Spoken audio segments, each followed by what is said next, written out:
18 రోజుల పాటు కురుక్షేత్రంలో సాగిన మారణహోమం ముగిసింది.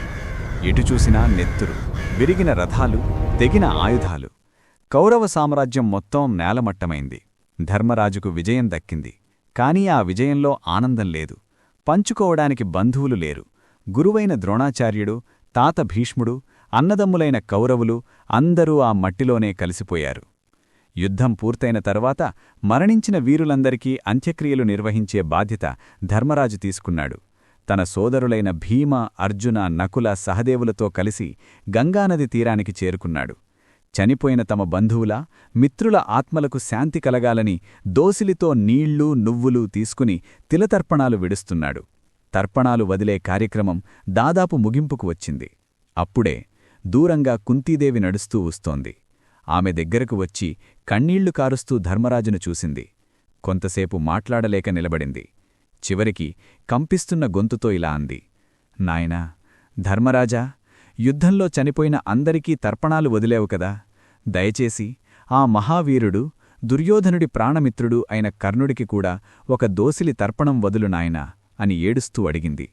ఈ మాట వినగానే పాండవులందరూ ఒక్కసారిగా ఉలిక్కిపడ్డారు. ముఖ్యంగా భీమార్జునుల కళ్లలో కోపం కట్టలు తెంచుకుంది. ధర్మరాజు తన తల్లిని ఆశ్చర్యంగా చూశాడు. అమ్మా, ఇదేం కోరిక? వాడు రాధేయుడు, ఒక సూతపుత్రుడు, జీవితాంతం మమ్మల్ని అడుగడుగునా అవమానించాడు. నిండు సభలో ద్రౌపదిని వేశ్య అని దూషించాడు. మా ప్రాణాలు తీయడానికి దుర్యోధనుడితో కలిసి ఎన్నో కుట్రలు చేశాడు. మా వంశానికి, మాకు ఏమాత్రం సంబంధం లేని ఆ బద్ధశత్రువుకి మేమెందుకు తర్పణాలు వదలాలి అని అడిగాడు. ఇక ఆ రహస్యాన్ని ఏమాత్రం దాచుకోలేక కుంతీదేవి ఒక్కసారిగా కుప్పకూలిపోయింది. కాదునాయనా, వాడు సూతపుత్రుడు కాదు, వాడు సూర్యభగవానుడి అంశ. పుట్టుకతోనే దివ్యమైన కవచకుండలాలతో నా కడుపున పుట్టిన నా తొలి బిడ్డ. కన్య వయస్సులో లోకనిందకు భయపడి ఆ పసికందును నదిలో వదిలేసుకున్న పాపాత్మురాల్ని నేను.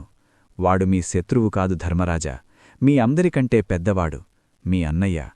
ఆ ఒక్క మాటతో అక్కడ ఉన్న పాండవులు నిశ్చేష్టులయ్యారు.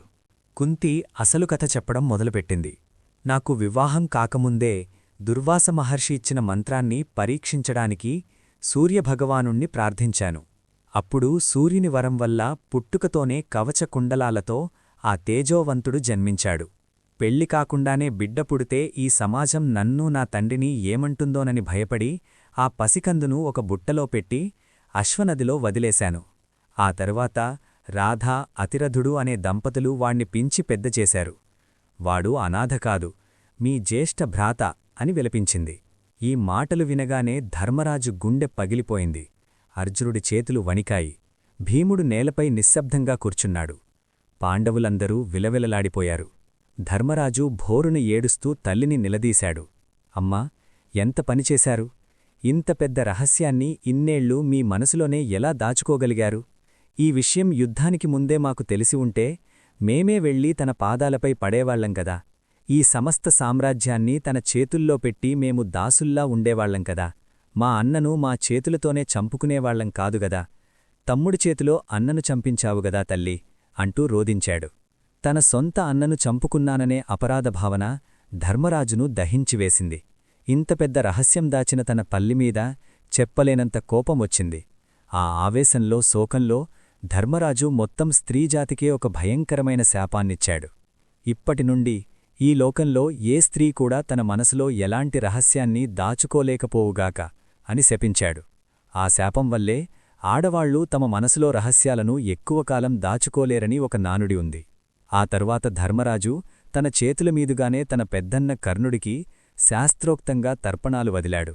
అప్పటిదాకా బద్ధశత్రువు అనుకున్నవాడు తమ సొంత అన్నగా పాండవుల గుండెల్లో శాశ్వతంగా మిగిలిపోయాడు. ధర్మరాజు పట్టాభిషిక్తుడైన తరువాత పాండవులు తమ అన్నకు ఇవ్వాల్సిన అసలైన గౌరవం ఇవ్వాలని నిర్ణయించుకున్నారు. 5గురు పాండవులు స్వయంగా వెళ్లి కర్ణుడి భార్యను, అతని కుమారుడు వృషకేతువుకు ఎంతో గౌరవ మర్యాదలతో హస్తినాపురానికి తీసుకువచ్చారు. అర్జునుడు వృషకేతువును తన సొంత కొడుకుకన్నా ఎక్కువగా ప్రేమించి అతనికి సకల అస్త్రశస్త్రవిద్యలను స్వయంగా నేర్పించాడు. ఏ కర్ణుడైతే జీవితాంతం సూతపుత్రుడు అని సమాజంచే అవమానింపబడ్డాడో అదే కర్ణుడి కొడుకును పాండవులు యువరాజుకు దక్కే మర్యాదలతో తమ జ్యేష్ఠ భ్రాత వారసుడిగా గుండెల్లో పెట్టుకుని చూసుకున్నారు. తమ అన్న ప్రాణాలు తీసిన ఆ చేతులతోనే అతని బిడ్డ భవిష్యత్తును తీర్చిదిద్ది ఆ మహావీరుడికి నిజమైన నివాళి అర్పించారు. మహాభారతం కేవలం ఒక యుద్ధం మాత్రమే కాదు, ఇలాంటి ఎన్నో మానవ సంబంధాల, విధి వైపరీత్యాల కలబోత.